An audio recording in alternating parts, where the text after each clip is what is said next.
Hey guys, my name is Marcus, and in this video I will guide you how you can easily add a widget to your home screen on iPhone 14. So what do you want to do is pretty straightforward.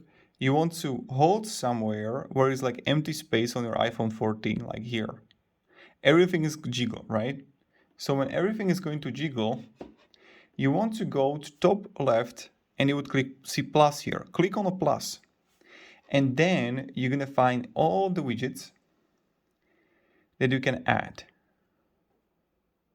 So I see stocks here, batteries, clocks, fitness, all the applications. And let's say that I want to add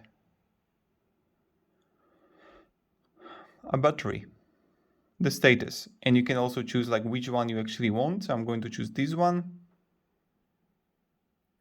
And voila, here you got it.